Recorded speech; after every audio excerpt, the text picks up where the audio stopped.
welcome to your Pilates Guild. Today we're going to talk about a series called the Side Lying Series. And for the Side Lying Series, it's really important because it teaches us to move one part of our body and keep the rest of our body super still. Alright, so let's go ahead and try it. We're going to lay down on one side and just lay down with me. You can rest down and lay your head all the way down onto your shoulder. And try to stack yourself so that your hips are stacked one on top of the other and your shoulders one on top of the other. All right, and we're going to try to keep our hips and our shoulders stacked while we lift our top leg and just let it hover right above the bottom leg. So you're just lifting up and you're just going to let it stay there for a second. And let's see if you can point your toes. Point your toes, maybe draw a little circle. Now, when you're drawing your circle, you might feel your hips start to wobble back and forth. Can you keep your hips still? And just move the leg. Let's try 3 more circles. 2. Let's try 1 more, and let's see if we can hold it right at the top.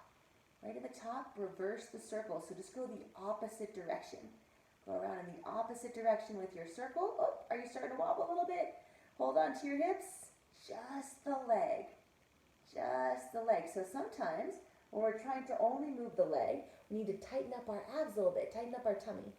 Let's try 1 more. And then let's stop and let's see if we can pull our toes forward without rocking our hips. Pull our toes forward, and then can you flex your foot and pull it back, maybe even so far that you're going even back towards the back of your mat if you have one, or back behind you if you don't have one. Whoa, I'm starting to lose it. Forward, reach out through your toes, and back, flex your foot, all the way so far that you feel like you're going to lose your balance. Let's try it one more time. One more time, pull forward, and reach back. Good, and then we're going to bring our foot right back over the bottom foot. The top foot and the bottom foot are stacked up, and we're going to lift that leg, lift it, and drop it down. Can you do it without moving your knee, the position of your knee? So sometimes when we lift our leg up, we start to pull the knee up towards the ceiling, kind of like that, right? But keep your knee facing forward and see if you can just lift it that way. Let's do it 3 more times. 3, 2, and last one. And then I have 1 more for you on this side. This one's called clam position. So it's kind of fun. We're going to bring our heels together and lift both feet so that they're up above the floor. And then you're going to open and close your clam. Open and close your clam. Now if you start to feel yourself wobbling back and forth, you got to tighten up your tummy and see if you can just move the top leg.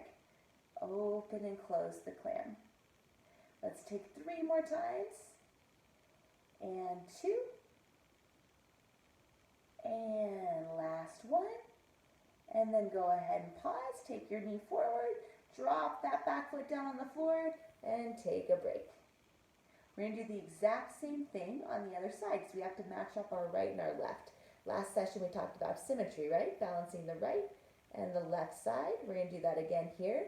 So go ahead and come up, and before we go to the other side, let's take our butterfly stretch.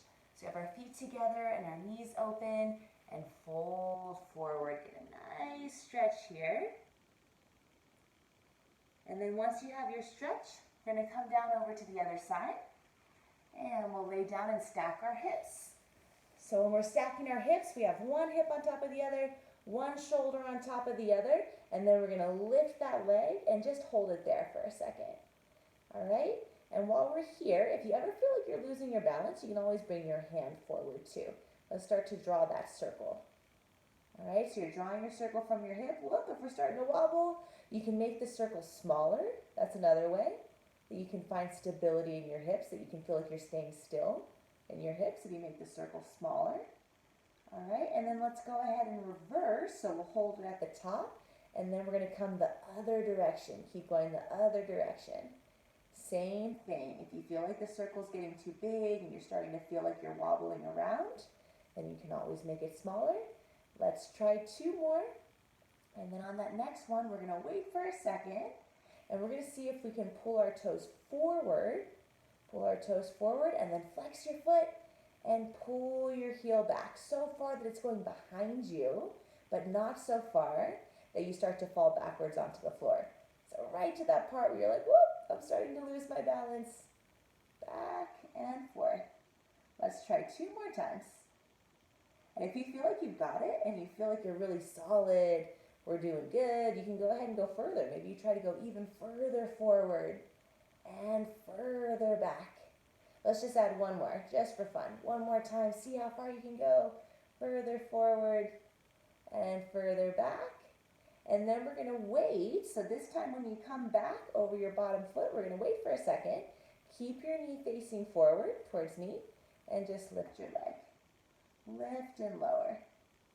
And this works the outside of your leg, so it builds muscles on the outside of your leg. Super important. Let's take 3 more. And 2. And then on that next one, we're going to do our last exercise, your clam position. So we're going to bend our knees, bring your heels together, and open and close your clam. Have you ever seen a clam and it has a shell and it opens and closes? And that's what we're mimicking with our movement. We're making that same kind of movement, just like a clam. And let's just take 2 more. And then when you finish that last one, we're going to go ahead and pull your top knee forward and just lay it down on the ground. And then you can drop your bottom foot. And if it feels like your muscle is a little tight or a little tired, you can always just kind of rub it on top and just make sure it feels good. And we'll get our butterfly stretch again. So again, we feel even on both sides. Working on our symmetry, balancing our right and left side. Make sure we feel even on both sides. And we'll fold forward. Get a nice deep breath here. And you guys have done your side lying series. So side lying series is super important because it helps us to work on using not only balance on the right and left side, symmetry like we talked about last time, but we also work hard to move one part of our body while we keep the rest of the body super still. And that helps us to build some muscles. All right, you can piece these together with some of the movements that we've done before, and I can't wait to